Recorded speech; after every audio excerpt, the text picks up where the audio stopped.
ఏవండోయ్ మనం పొద్దున్నే యాక్టివ్గా ఉండాలన్నా, మన బ్రెయిన్ షార్ప్గా పనిచేయాలన్నా మనం తీసుకునే బ్రేక్ఫాస్ట్ చాలా ఇంపార్టెంట్. మరి ఎలాంటి బ్రేక్ఫాస్ట్లు తింటే హెల్త్కి మంచిది, అదే ఇవాల్టి వీడియో.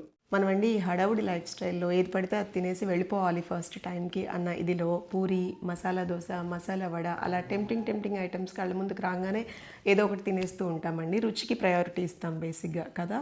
కానీ అలాంటివి తినకండి. ఇప్పుడు డాక్టర్స్ అందరూ చెప్పేది ఏంటంటే పిండి పదార్థం తక్కువగా ఉండి ఫైబర్ ఇంకా ప్రోటీన్ ఎక్కువగా ఉండే బ్రేక్ఫాస్ట్ తినమని చెప్తున్నారు.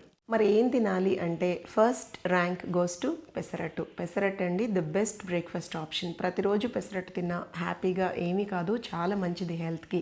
పెసర్లో ఉండే ప్రోటీన్ ఏదైతే ఉందో అది మంచి ఎనర్జీని ఇస్తుంది మనకి అండ్ చాలాసేపు ఆకలి వేయకుండా ఉంటుందండి. అంతేకాదండి డయాబెటిక్ పేషెంట్స్కి కూడా చాలా మంచిదన్నమాట. షుగర్ లెవెల్స్ అన్నీ కంట్రోల్లో ఉంటాయి పెసరట్టు తింటే. అయితే ఏమండోయ్ పెసరట్టు తినమన్నాను కదా అని చెప్పి ఒక 5, 6 అరడజన్ లాగిచ్చేయకండి. బరువు తగ్గాలి అనుకునే వాళ్ళు 1 లేదా 2 అంతే. అండ్ ఇంకోటి అండోయ్, నూనె కంటే కూడా మంచి ఆవు నెయ్యితో వేసుకుని తినండి, ఇంకా మంచిది. తర్వాత next option idli. So first rank పెసరట్టుకి అయితే సెకండ్ ర్యాంక్ ఇడ్లీ అండి.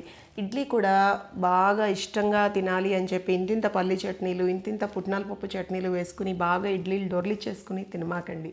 చట్నీస్ అంత మంచిది కాదండి. మంచిగా ఎక్కువ కూరగాయలతో చేసిన సాంబార్తో ఇడ్లీ తినండి. అండ్ ఆ సాంబార్ ఎలా ఉండాలనుకుంటున్నారు? ఫుల్ పప్పుగా కాదండోయ్, ఫుల్గా వెజిటబుల్స్ ఉండాలి. క్యారెట్, సొరకాయ, బీన్స్, దొండకాయ అట్లా మీరు ఏం తినగలిగితే అలా ఎక్కువ వెజిటబుల్స్లో చక్కగా ఒక 2 ఇడ్లీలు వేసుకుని నానపెట్టేసుకుని తినండి. ఎంత బాగుంటుందో, టేస్టీ అండ్ హెల్దీ కూడా. నెక్స్ట్ థర్డ్ ఆప్షన్ ఏంటంటే మిల్లెట్ దోశ. మిల్లెట్ దోశ అంటే అనే డౌట్ మీకు అక్కర్లేదు, ఏం లేదండి. మనం బియ్యం మినపప్పుతోటి దోశ వేసుకుంటాం కదా, ఆ బియ్యం ప్లేస్లో రాగులు, జొన్నలు, సజ్జలు అలా మీకు నచ్చిన ఆప్షన్ ఏదైతే ఉందో సెలెక్ట్ చేసుకుని అలా నానపెట్టుకుని వేసుకోండి. ఇవి హెల్దీ అన్నమాట. ఇలాంటి దోశలు తినడం వల్ల మీ హార్ట్ హెల్త్ చాలా బాగుంటుంది, హెల్తీగా ఉంటారు.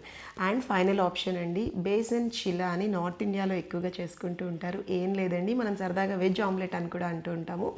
శనగపిండిని వాటర్లో కలిపేసి చిక్కగా కావాల్సిన కూరగాయలు యాడ్ చేసేయండి. అందులో క్యారెట్ తురుము, క్యాప్సికమ్, ఉల్లిపాయలు, పచ్చిమిరపకాయలు, కొత్తిమీర అట్లా దాన్ని మనం రవ్వ దోశలాగా పెనం మీద వేసుకుని అటు ఇటు ఫ్లిప్ చేసేసుకుంటే ఈజీగానే వచ్చేస్తాయి దోశలాగా. కాస్త మందంగా ఉంటాయి అన్నమాట.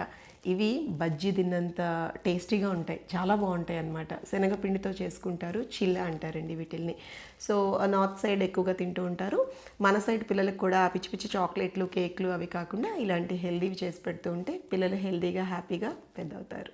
మరి నచ్చిన వీడియో, ఇలాంటి వీడియోస్ రోజు చూడాలి అంటే నన్ను ఫాలో అవ్వడం మర్చిపోకండి. బాయ్.